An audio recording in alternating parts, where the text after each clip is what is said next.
The crumbling mansion stood at the edge of the town, surrounded by a forest that seemed to darken at its borders. Known locally as the Whitestone Estate, it had been abandoned for nearly a century. Legends swirled about the house, tales of disappearances, cursed objects, and whispers heard from its decayed walls. But for Rebecca Hayes, an amateur urban explorer with a fascination for history, the mansion wasn't just an abandoned building. It was an irresistible invitation. Rebecca had spent weeks researching the estate. Every article, photograph, and urban legend she found hinted at something extraordinary.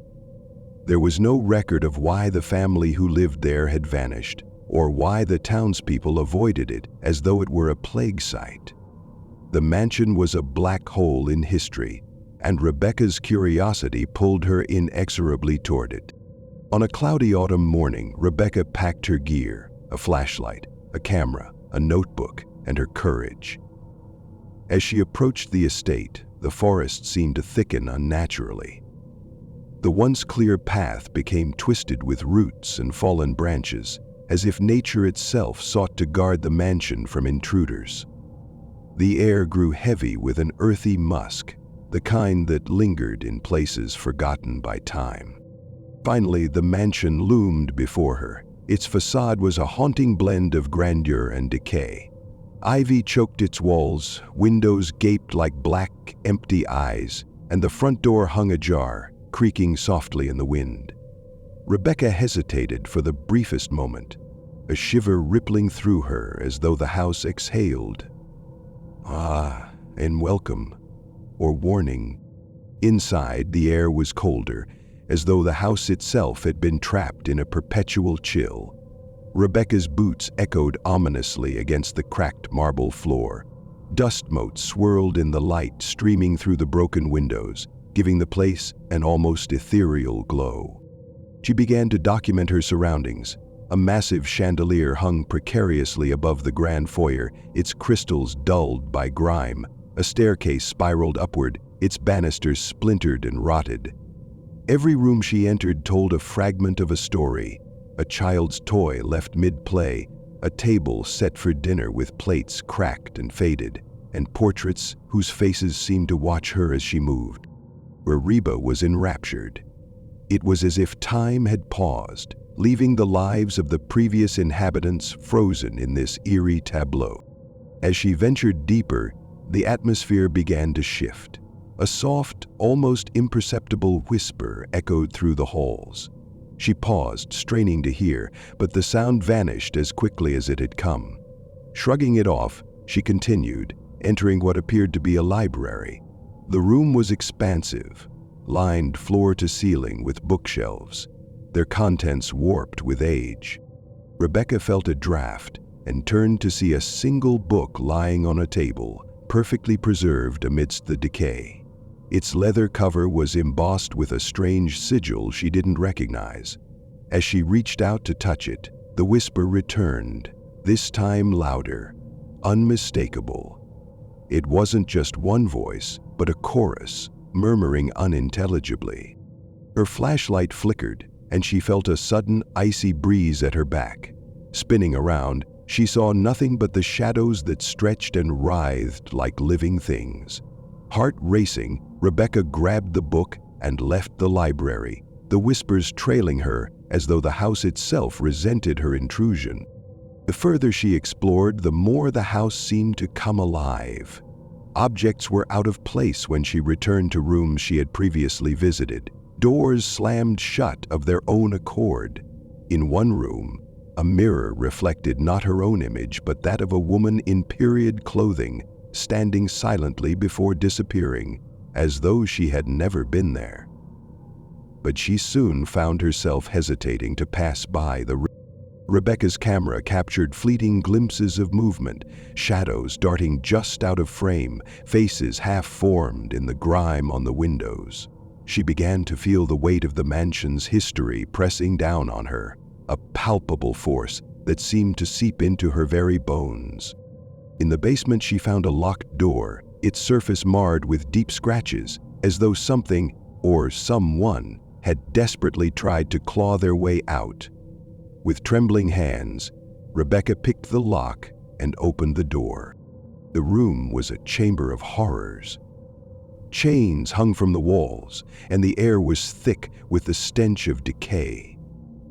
A journal lay on a table in the center of the room, its pages filled with frantic scrawls describing rituals, sacrifices, and the summoning of the Watcher, a malevolent entity that demanded blood. As Rebecca read, the whispers returned, rising into a deafening cacophony. The door slammed shut behind her, and the room plunged into darkness. Her flashlight sputtered and died, leaving her alone in the suffocating blackness. Panicking, Rebecca fumbled for her camera, using its flash to light the room in brief bursts. Each flash revealed something more horrifying. Figures standing in the corners, their eyes glowing faintly, the walls oozing a dark, viscous liquid, and a shadowy figure moving closer with each burst of light. She screamed and bolted for the door, pounding on it as the whispers turned to guttural growls. Just as she thought the darkness would consume her, the door burst open and she stumbled out into the basement corridor. The whispers stopped, but the house felt more alive than ever, its walls trembling as though enraged. Rebecca fled the mansion, not daring to look back until she reached the safety of her car. Her hands shook as she started the engine, and as she drove away, she swore she saw figures watching her from the windows. Back home, she reviewed the footage and photographs she had taken. In every frame, the shadowy figure was there, closer and clearer each time. The book she had taken from the library sat on her desk, its sigil glowing faintly in the dark. Rebecca's curiosity had been satisfied, but it came at a cost. The allure of the abandoned had left her haunted, plagued by whispers in the night and shadows that danced in her peripheral vision. She knew she had brought something back with her, something that wouldn't let her go.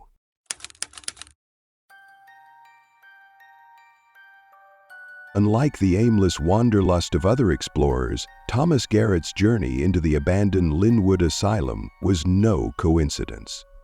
Linwood had been a looming shadow in the annals of local history, a mental hospital where patients supposedly vanished, their names scrubbed from all records. Thomas wasn't just an urban explorer, he was an investigative journalist looking for his breakthrough. Stories of Linwood's dark past were a magnet for thrill seekers and conspiracy theorists alike, but none had ever uncovered the truth. The asylum stood atop a desolate hill, its silhouette a jagged wound against the gray sky. With every step closer, Thomas felt the chill in the air intensify. His equipment weighed heavy on his back: camera, audio recorder, flashlight, and a crowbar for doors that refused to yield. The entrance to Linwood Asylum was a gaping maw, its rusted gate creaking ominously in the wind. The vast courtyard was overgrown with weeds, nature slowly reclaiming the space. Scattered across the grounds were remnants of the past: a child's tricycle missing one wheel, a wheelchair tipped on its side, and broken windows that seemed to watch him approach. Thomas hesitated at the threshold. He was no stranger to abandoned places, but something about Linwood felt different. The silence wasn't just an absence of sound, it was oppressive, as if the asylum itself were holding its breath. Inside Linwood was a labyrinth of decay. Peeling wallpaper revealed cryptic markings beneath, and the floors groaned under his weight. The air was thick with dust, and every inhale tasted of mildew and time forgotten. Thomas began filming, narrating as he explored. "Room 104, he muttered into the camera, sweeping it across a small ward. The bed frames were skeletal, their mattresses long rotted away. On one wall, the words, "We are still here," were scrawled in faded red. He leaned closer. The paint hadn't faded, it had congealed. He recoiled. He moved on to the common area, where a piano stood with its lid open, keys yellowed and cracked. Without warning, a single note chimed. He froze, flashlight darting around the room, but he was alone. The asylum seemed to sigh, its walls whispering secrets he wasn't meant to hear. As he ventured deeper, Thomas felt the air grow colder. He entered what appeared to be the records room. Metal filing cabinets were overturned, their contents scattered across the floor. He sifted through them, looking for any clue about the patients who had disappeared. One file caught his attention. It belonged to a woman named Margaret Elson, admitted in 1937. Her file ended abruptly with the word transferred, but no destination was listed. Before he could inspect further, his audio recorder began to hiss. He picked it up and listened. Beneath the static was a voice, faint but distinct. "Thomas, don't..." He dropped the recorder, heart hammering in his chest.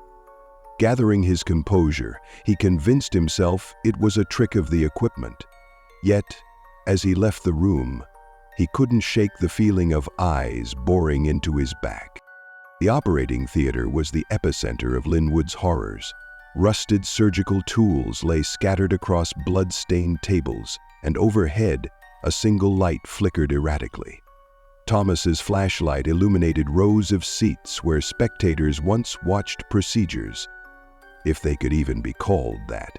The whispers began again, growing louder, forming sobs. Suddenly, the door behind him slammed shut. The room was plunged into near darkness, lit only by the flickering overhead bulb. The shadows danced unnaturally, coalescing into shapes that moved independently of their sources. One by one, the shadows began to take form. Patients, nurses, doctors, all staring at him with hollow eyes. Did they recognize him? He looked around him, panicked for a moment, before gasping for breath. She stopped and clutched her heart to her chest.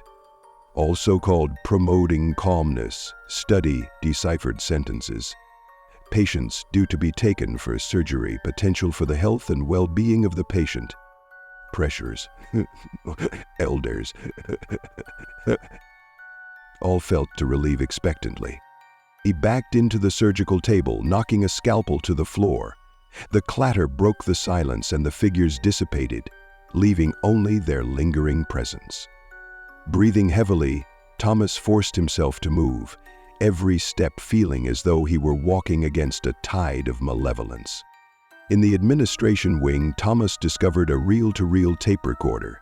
It was ancient but intact, and a single reel sat ready to play. With trembling fingers, he turned it on. The voice of a doctor crackled through the static. Experiment 17. The subject exhibits extraordinary resilience. The watcher grows stronger with each attempt.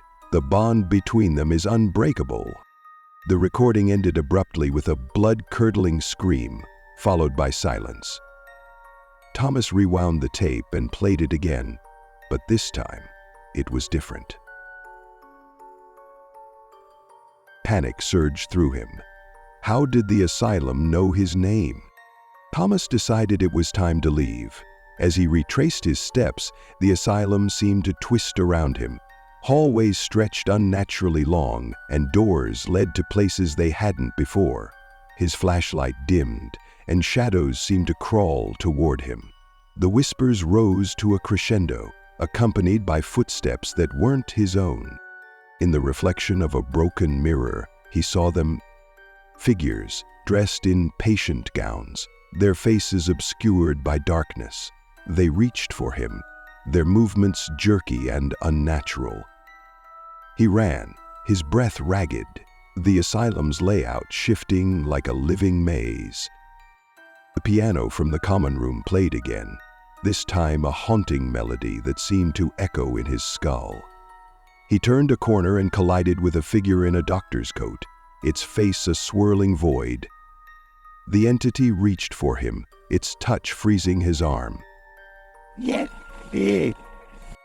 Summoning every ounce of strength, Thomas swung the crowbar, shattering the mirror beside him. The shattering glass seemed to disrupt the asylum's spell.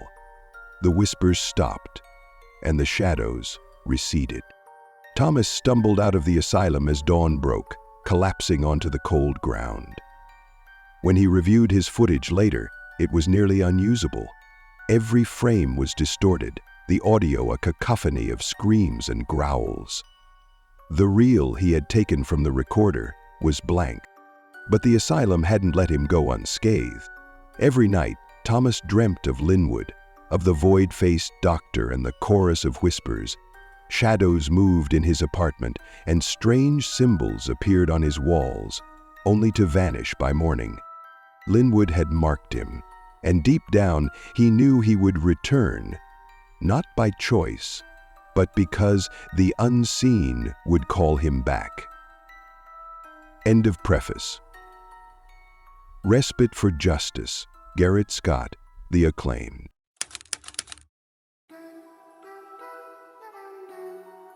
In a sleepy coastal town, the Blackstone Manor sat like a festering wound on the edge of the cliffs. Rumors surrounded the house, ranging from tragic love stories to gruesome murders. To Eleanor Crane, an artist seeking solitude and inspiration, the manor was the perfect escape. She didn't believe in ghosts or curses. To her, the dilapidated mansion was a subject for her next painting series. Her friends warned her against staying there, but Eleanor dismissed their concerns. She wanted silence, and Blackstone Manor offered that in abundance. What she didn't realize was that silence wasn't the absence of sound. It was the prelude to something much darker. Eleanor's car groaned as it crawled up the overgrown driveway. The manor loomed ahead, its silhouette sharp against the overcast sky. As she approached, she noticed its windows were like empty eyes staring vacantly out to sea. The salty breeze carried with it a hint of decay. She stepped inside, the heavy oak door groaning in protest. The interior smelled of damp wood and mildew. Dust clung to every surface, and the faint scent of something metallic lingered in the air. As she explored, she noticed strange carvings etched into the walls, whorls and sigils that seemed to shift when she wasn't looking directly at them. Still, Eleanor wasn't deterred. She chose a small parlor near the back of the house to set up her studio. The room had large bay windows that overlooked the cliffs, providing the perfect backdrop for her work. By dusk, she was unpacked and ready to create. I'll never forget. But as the sun dipped below the horizon, the house began to change. Eleanor sat before her canvas, sketching the twisted branches of a tree outside the window. The house was eerily quiet, save for the occasional creak of old wood. She found the solitude invigorating, her pencil gliding effortlessly across the paper. Then she heard it, a faint whisper, so soft she almost didn't notice it. She froze, straining to listen, but the sound was gone. Shaking her head, she brushed it off as the wind and returned to her work. Hours later, as she lay in bed, the whisper returned. It was clearer this time, a single word spoken directly into her ear. Stay. Eleanor bolted upright, her heart racing. The room was empty, the only movement the slow flutter of moths around the ceiling light. She laughed nervously, telling herself it was a trick of her imagination. But deep down, she felt the house watching her. The next day, Eleanor threw herself into her work, determined to ignore the strange occurrences. She painted feverishly, the lines and colors on her canvas becoming darker and more chaotic with each stroke. She didn't know why, but she couldn't stop painting swirling patterns, echoing the strange carvings she had seen in the walls. By evening, the whispers were back, louder and more insistent. They didn't form coherent words, but their presence was undeniable. As she wandered the halls to clear her mind, she felt the air grow colder. In one corridor, she brushed against the wall and recoiled. It felt warm, almost pulsing, as though it were alive. The smell of decay was stronger now, and she realized it was coming from a specific room, the attic. Eleanor hesitated at the base of the stairs leading up, but an inexplicable compulsion urged her forward. The attic was a cavernous space, its slanted roof framing a single grimy window that let in a sliver of moonlight. Dust floated thickly in the air, and the floorboards groaned under her weight. At the far end of the room was a trunk, its surface scarred and covered in cobwebs. Eleanor opened it cautiously, revealing a pile of old letters and photographs. The letters were written in an elegant hand, detailing a family's descent into madness. They spoke of hearing voices, seeing shadows, and feeling the house breathing. Stage 4. As she read, the whispers grew louder, filling the room with a chorus of unintelligible voices. Then she saw it, a shadow moving in the corner of her eye. When she turned, there was nothing there, but the whispers stopped abruptly, replaced by a low, guttural growl. Eleanor fled the attic, slamming the door behind her. But the whispers followed her down, seeping through the walls like an infection. Over the next few days, Eleanor's sense of reality began to unravel. She no longer felt alone in the house. Shadows darted in her peripheral vision, and the whispers were constant, forming words she couldn't quite understand. The paintings she created were unrecognizable, chaotic maelstroms of dark shapes and bleeding colors. Her sleep was plagued with nightmares of figures standing at the foot of her bed, their faces blurred and inhuman. One night she woke to find her sheets damp and sticky, reeking of seawater. On another, she awoke to find her own name scratched into the walls, the letters jagged and dripping, as if freshly carved. Eleanor tried to leave, but every time she approached the front door, she was overcome with nausea and dizziness. It was as if the house refused to let her go. Desperate for answers, Eleanor returned to the attic. She tore through the trunk, finding a journal belonging to the house's last owner, a woman named Lillian Marrow. The entries spoke of a ritual to appease the watcher in the walls, an ancient entity bound to the house. The last entry read, "It demands a sacrifice. Only then will the whispers stop." As she finished reading, the attic door slammed shut. The temperature plummeted, and the whispers erupted into screams. Shadows poured from the walls, coalescing into a figure that towered over her. Its face was a void, but its eyes burned like dying embers. The entity reached for her, its long skeletal fingers stretching toward her throat. Eleanor screamed, clutching the journal like a talisman. The house seemed to quake, the walls cracking as though something monstrous was clawing its way out. Somehow, Eleanor broke free. She didn't remember how she got out of the house, only that she was running, her lungs burning and her ears ringing with the echoes of screams. She returned home, but her ordeal wasn't over. The journal had come with her, though she didn't remember packing it. The whispers followed, now faint but ever present. Her paintings grew darker, more twisted, as if the house still guided her hand. One night, she awoke to find herself standing in front of her canvas, painting in a trance. The image was of the Blackstone Manor, its windows alive with glowing eyes. Eleanor realized the truth. The whispers would never leave her. The house was a part of her now, its voice embedded in her mind. She was its latest vessel, doomed to carry its secrets until it found someone else to lure into its walls.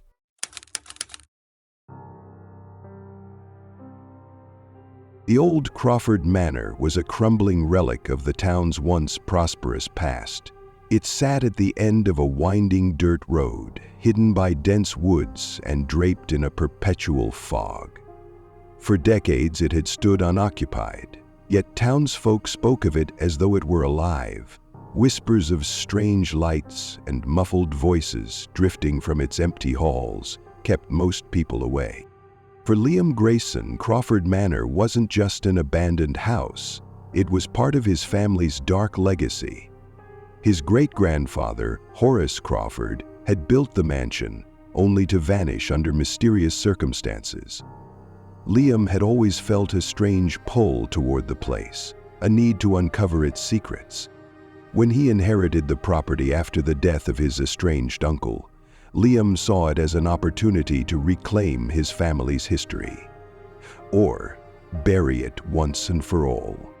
The gates to Crawford Manor groaned as Liam pushed them open, their rusted iron protesting his intrusion.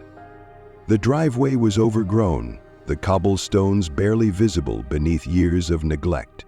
The house loomed ahead, its windows dark and empty, like sockets in a skull. Inside, the air was heavy and cold. The grand foyer was dominated by a sweeping staircase, its banister warped with age. Faded portraits of long-dead Crawfords lined the walls, their eyes seeming to follow him as he moved. Liam felt a strange pressure in the air, as though the house itself were holding its breath. He shook off the feeling and set to work, determined to document everything. Armed with a flashlight and a journal, he began to explore. In the library, Liam found a treasure trove of his family's history. Stacks of letters, journals, and photographs chronicled the rise and fall of the Crawfords. At first, the documents painted a picture of wealth and influence, but as he dug deeper, the tone grew darker. There were references to strange rituals, unexplained deaths, and whispers of a watchful presence that had guided the family's fortunes. One journal, written by his great-grandfather, detailed an obsession with the house itself. Horace described hearing voices in the walls and feeling the gaze of unseen eyes. The final entry read, "It grows stronger with every generation. Soon it will no longer be satisfied with whispers." The words sent a chill down Liam's spine. He closed the journal and left the library, the sense of being watched more palpable with every step. But the watch wasn't over. That night, as Liam lay in bed, the silence of the manor was broken by the faint sound of footsteps. They were slow and deliberate, pacing just outside his room. He froze, listening as the steps grew louder, then stopped abruptly. Gathering his courage, Liam flung open the door. The hallway was empty, but the air was icy, and the faint smell of burning wood lingered. As he turned to retreat, he saw it. A shadow, darker than the surrounding darkness, slithering along the wall before vanishing into a corner. He barely slept that night, his mind replaying the sound of the footsteps and the unnatural shadow. Over the next few days, Liam's exploration of the manor grew more intense. In the cellar, he discovered a hidden room. The walls were lined with strange symbols carved into the stone, and in the center was a massive oak table, stained dark with something that might have been blood. On the table lay a book, its leather cover cracked with age. The text was written in an unknown language, but the illustrations were chilling. Figures bound in chains, shadowy creatures emerging from walls, and a house that looked eerily like Crawford Manor. Liam's flashlight flickered, and a low hum began to vibrate through the room. The symbols on the walls seemed to shift, the carvings becoming deeper, more jagged. A voice echoed in his mind, not a whisper, but a roar. "Leave. Now." He fled the cellar, slamming the door behind him. The hum stopped, but the house felt different, as though it had awakened. The longer Liam stayed in the manor, the more its presence began to wear on him. The air felt heavier, and every room seemed to carry the echoes of lives long gone. He began to hear voices, whispers at first, then full conversations in empty rooms. The smell of smoke was ever present, and he started seeing fleeting glimpses of figures in the corners of his vision. One evening, while exploring the attic, he found a photograph of Horace Crawford standing in front of the house. Behind him, a shadowy figure loomed in the window, its face a swirling void. Beneath the photograph, scrawled in a shaky hand, were the words, "The house always takes what it is owed." Determined to end the haunting, Liam decided to confront the source of the house's power. He returned to the hidden room in the cellar, bringing with him the book he had found and a canister of gasoline. If the house was alive, he would destroy it. As he doused the room, the walls began to shake violently. The whispers rose to a deafening cacophony, and the shadows came alive, coalescing into a massive, writhing entity that filled the room. It reached for him, its form shifting between human and monstrous. Liam lit a match, but before he could drop it, the entity spoke, its voice a guttural growl. "You cannot destroy what is already part of you." In that moment, Liam realized the truth. The house wasn't just a place. It was a manifestation of his family's sins, an entity that fed on their lives and souls. By staying, he had become part of its cycle. The sound of wind wafted through the doorway, turning dry clothes. The match fell from his fingers, extinguished before it hit the ground. The shadows consumed him, and the last thing he heard was the house's laughter. The mouse's cry of surprise died away.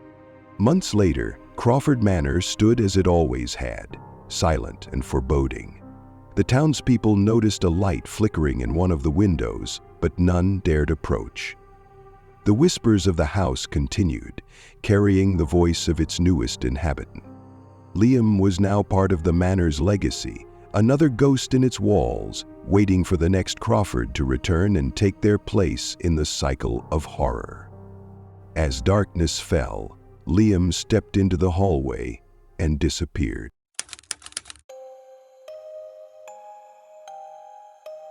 The Drenwood Institute was a forgotten ruin, buried deep in the woods and far from civilization.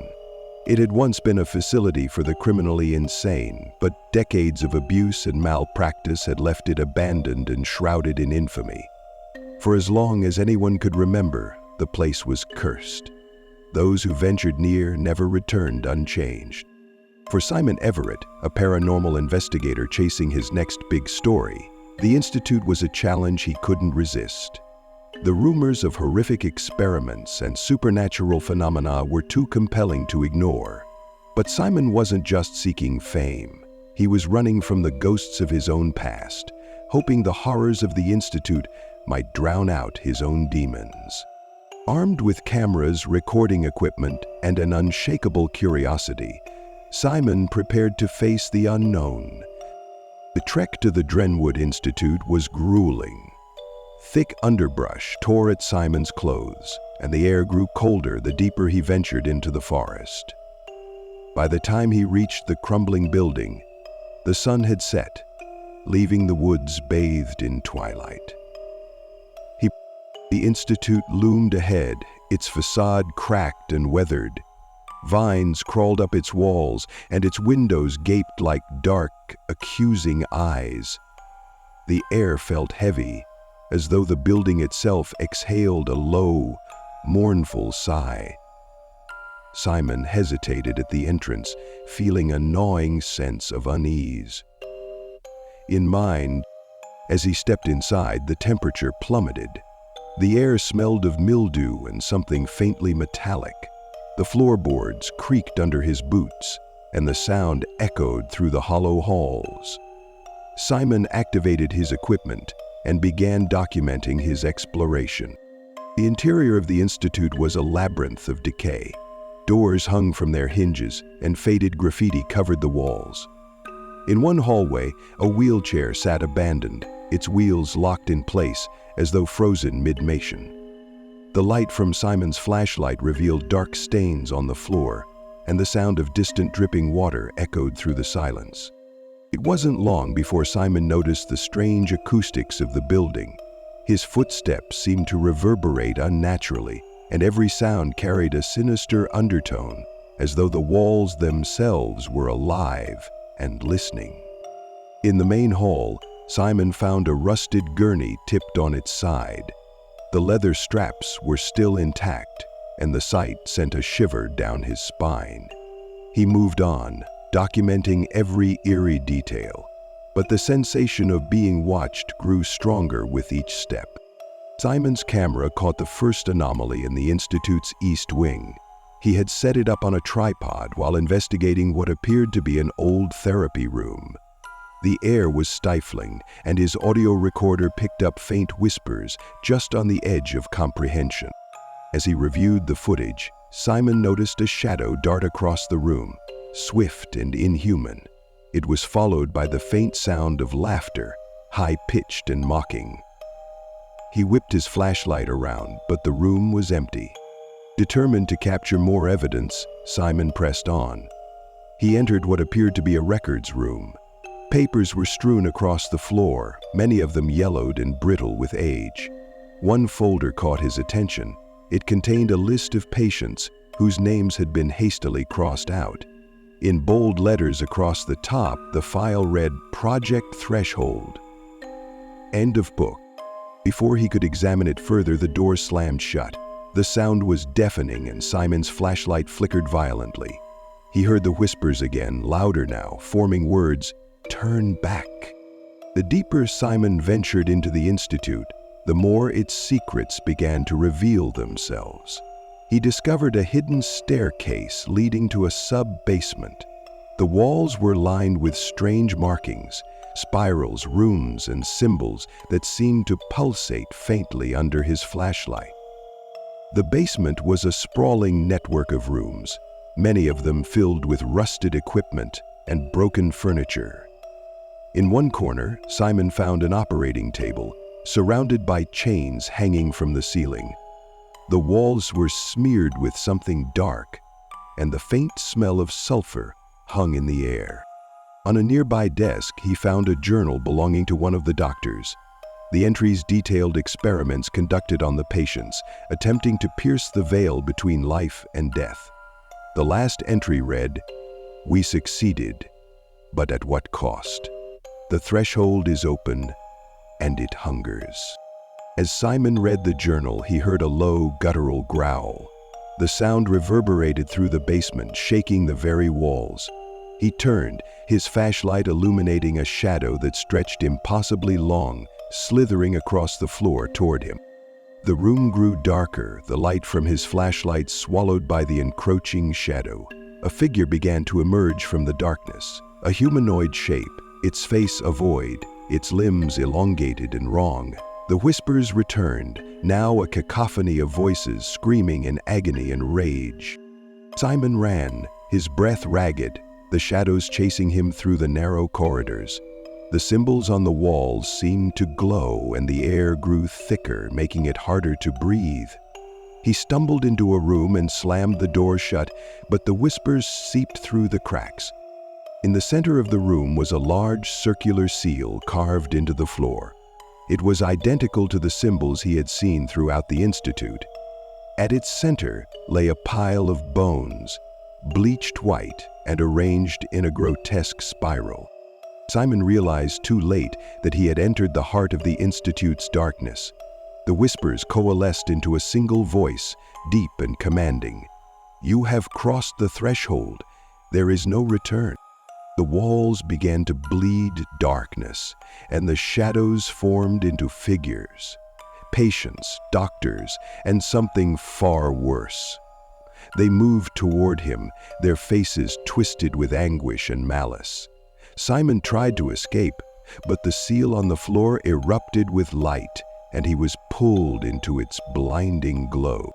Weeks later, a group of hikers found Simon's camera near the entrance of the Drenwood Institute. The footage was intact but horrifying. It showed Simon being pursued by shadowy figures, his voice pleading for help, before being consumed by the light. The hikers alerted authorities, but no trace of Simon was ever found. The footage was dismissed as an elaborate hoax, and the Institute was sealed off once again. But in the town nearby, whispers began to spread. Locals spoke of seeing strange lights in the forest and hearing screams carried on the wind. And deep within the Drenwood Institute, the threshold remained open, waiting for the next soul to cross into its embrace.